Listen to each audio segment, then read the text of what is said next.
Dragi otroci, tudi tisti ujeti v starih starših in v vseh, ki ste sedaj zbrani ob adventnem venčku, pozdravljeni. Današnjemu večeru sem namenil zgodbico Karla Gržana iz zbirke Ali si upaš, z naslovom Biti pozoren, prijazen, spoštljiv. Kaj bi to pomenilo? Tako velike besede bi si zaslužile velika dejanja, kaj ne? Drži. A povem vam, dragi otroci, da imajo te velike besede zelo, zelo rade tudi tista majhna, skoraj neopazna dejanja. Dejanja, kot so zaželeti dobro jutro bratcu, sestrici, mamici in očku, vprašati staro gospo, ki nosi iz trgovine vrečo, če potrebuje pomoč, pridržati vrata učiteljici, ki za tabo vstopa v šolo, ali pa vprašati prijatelja, ki se ne igra z ostalimi, ali bi se pridružil. Veste, otroci, ta navidez majhna, neopazna, vsakodnevna dejanja dobrote so v očeh nekoga, ki potrebuje pomoč, ali pa nekoga, ki ima morda samo slab dan, velika kakor gora. Le pozorni morate biti na ljudi okrog vas. Tako pozorni, kot boste zdaj pri poslušanju te zgodbice.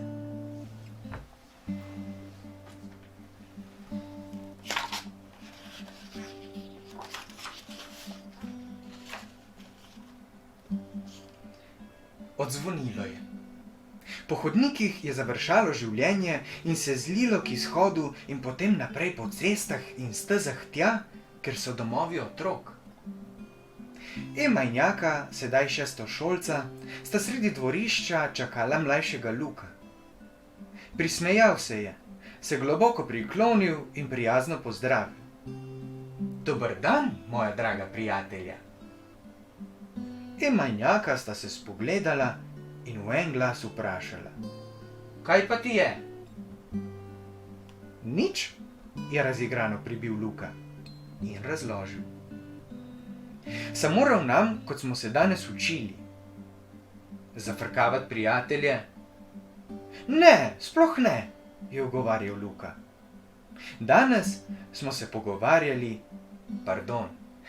se učili, kako pomembno je, da si spoštljiv, prijazen, pozoren, ker je potem vse lepše. Če bomo takšni, bomo lažje delali v šolskem letu, je rekla učiteljica. Ona je govorila resno, ti se pa sedaj norčuješ, je bila stroga Ema do mlajšega brata. Saj mislim resno, samo vesel sem, ker vaju po 5 urah spet vidim. Ema in Jaka sta se nasmehnila in potem so 3 prijatelji čisto zares, zelo prijazno, s pokloni pozdravljali mimoidoče. Ti so odzdravljali in se ozirali za šolarji. Neka teta je namesto v odzdrav rekla. No, kaj pa je sedaj to? In Luka je v odzdrav odgovoril. Ljudje sploh niso več navajeni na prijaznost. Ej, pojdimo pozdravit še Jezusa, je rekel Jaka, ko so stopali mimo domače cerkve. Dobra ideja, je rekel Luka, in že so odpirali velika vrata skupnega doma. Kako pa pozdraviš Jezusa? Je šepnil Luka. Tako, po carsko. On je najbolj carski in zato ga pozdravimo, kot se nekoč pozdravljali cesarje in kralje, je govoril Jaka. In kako so jih pozdravljali? Je bil Luka nestrpen. Pogledali so jih v oči in se potem s spoštovanjem poklonili pred njimi, je odgovorila Ema. Poglej, je rekel Jaka. Zazrl se je v tabernakelj, pomežiknil in pokleknil na desno koleno. Zakaj si pomežiknem? Je Luka takoj vprašal. Jezusu vedno pomežiknem, ker je moj prijatelj, je odgovoril Jaka prepričljivo jasno. In on tebi? Ali ti pomežikne nazaj? Luka ni mogel nehati spraševati. Pomežikne mi. Nekje v sebi čutim, da mi pomežikne. Dobro mi je. V meni je dobro. Ne vem, kako naj ti povem, je odgovarjal Jaka. To se težko razloži, se pa dobro čuti, je pripomnila Ema. Prijatelji so stopili iz cerkve in krenili na pot proti domu. Kako se prileže, ko pozdraviš najbližje in se pocrkljaš v prijazni domačnosti.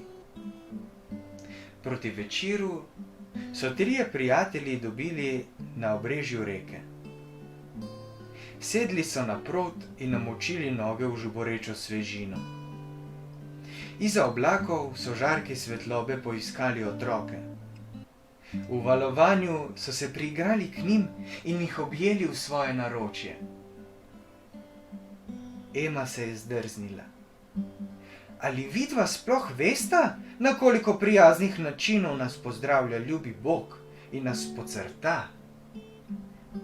Vem, je rekel Jaka in vrgel v svetleče valove ploščat kamen, da je razpršil vodo v 100 kapljic, ki so se zableščale v lepoti tistega dne. Na toliko prijaznih načinov sveti njegova pozornost.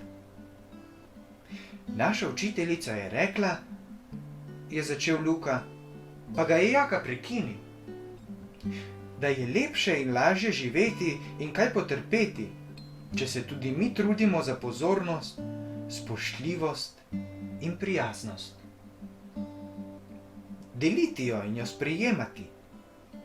To je zelo pomembno v našem življenju, ga je dopolnila Ema. Torej, dragi otroci, bodimo pozorni, da ne zamudimo priložnosti biti prijazni in spoštljivi. Ko zjutraj vstanete, zaželite dobro jutro vsem, tudi našemu superjunaku, Jezusu. Ponudite pomoč mamici in očku pri pospravljanju hiše. Ali pa pokličite prijatelja, ki ga že dolgo časa niste slišali, in mu zaželite dober dan. Sedaj pa, dragi moji, je čas, da se poslovimo. In čas je tudi, da se zahvalimo za vse, kar imamo in za vse, kar smo prejeli. Za mamico, za očka, za tete in strice, za prijatelje, za brate in sestre in še za marsikaj in za marsikoga, kajti navsezadnje tudi to pomeni biti spoštljiv. Lahko noč.